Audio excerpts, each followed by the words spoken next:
Hello everyone, my name is Luciano Williamson, and today I'd like to walk you through some of the steps I took to tidy up the score to my latest opera in Sibelius. Sibelius is a very capable program, but it doesn't quite do everything for you.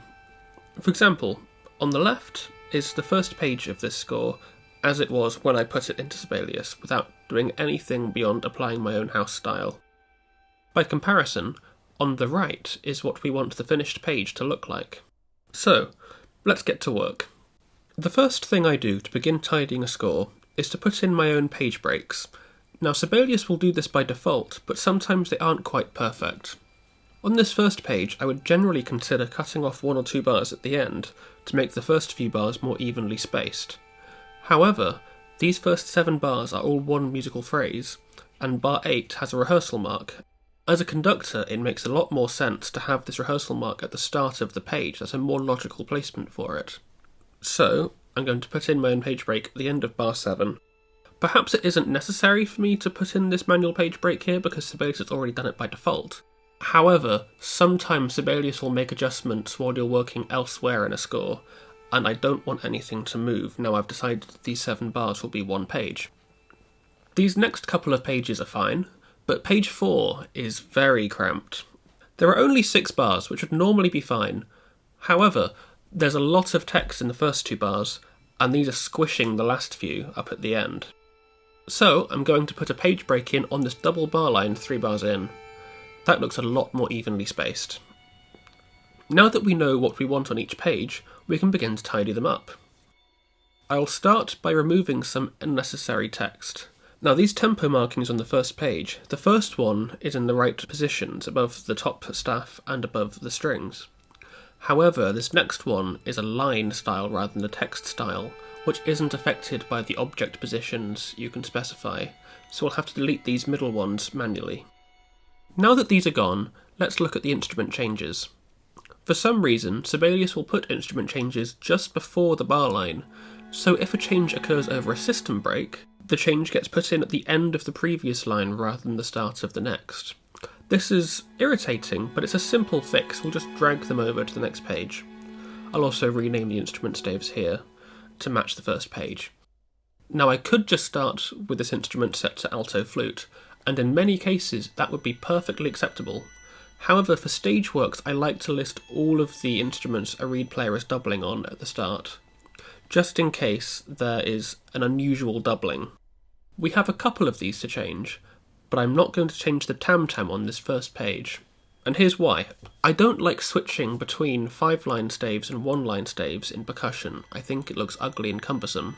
I much prefer having one 5-line staff for a percussion player. This is more consistent, and by making sure I stick to a given percussion key, I can more easily notate for a multi-percussion setup. This percussion staff as it is, though, is good for playback. So I'm making a new percussion staff, a 5-line staff, and I'm going to copy everything from this original percussion staff onto the new one. Then we can go in, remove these instrument changes, and make our own fake labels that are ready for print. I'm using a custom text style here for all of these percussion names. That way, if I decide I want to change anything about it later on, I only have to make one change, rather than going through every individual one. Now that this part is ready, we'll hide the old one and turn off the playback for the new one.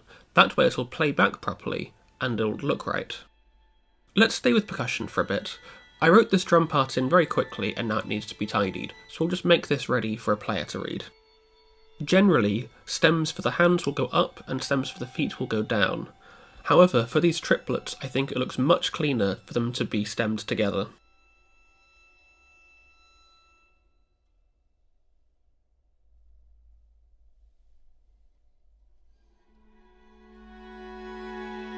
Now I'm going to go back to the instrument names. The percussion names are boxed, but I want all of the instrument names to be boxed.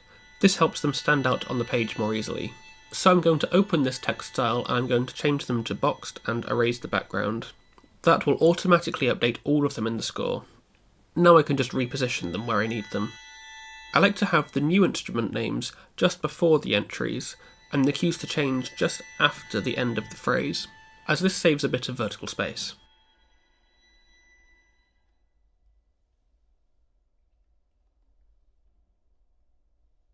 Now let's look at the mutes for the brass players.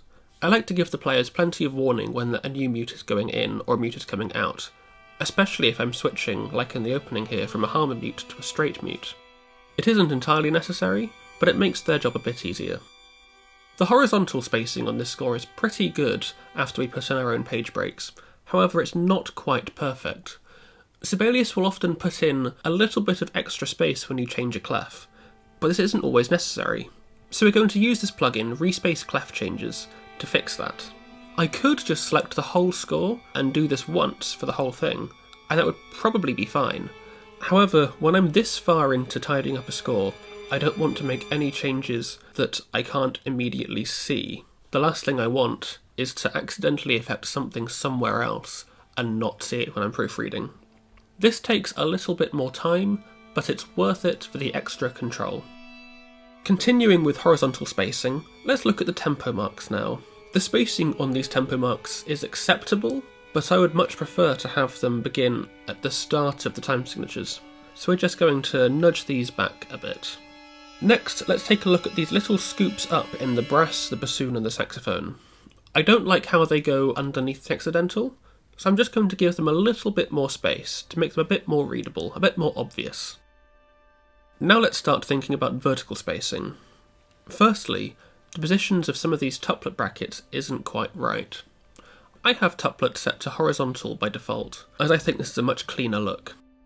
Now I'm going to fix some of the dynamics in the piano. These should be in the middle of the staff, but Sibelius puts them a bit too high up, so we'll drag them down a bit. Now we'll get into the really tiny details. I'm going to fix the ends of these octave down lines. They should end with a nice cap, rather than having a gap between the horizontal and the vertical lines.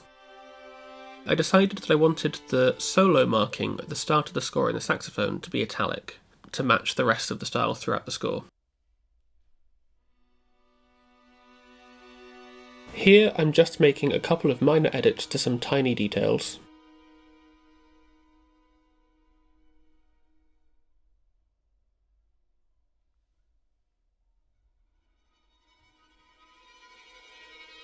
Now we've just got some catalogue information to add in. I'm going to copy and paste this information from another score I've done already. Because I use text wildcards, these will automatically update to the new score. I always like to label every page of a score with the date. This way, if I make a revised version, I know which is which.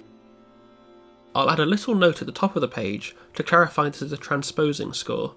Whether your score is transposing or in C, the conductor needs to know this. And there we have it, one beautifully typeset score, or at least the first 4 pages. Once I've gone through this whole process for this score, I'll leave it for a couple of days, then I'll go back and begin proofreading. I'll make a bespoke list of many things to check, and I'll go through this score at least a dozen times, just to make sure no mistakes slip through. It takes a long time, but the results speak for themselves. If there were any topics I brushed on that you'd like to explore in more detail, please leave a comment down below. That's all for today. Thanks for watching, and I look forward to seeing you next time.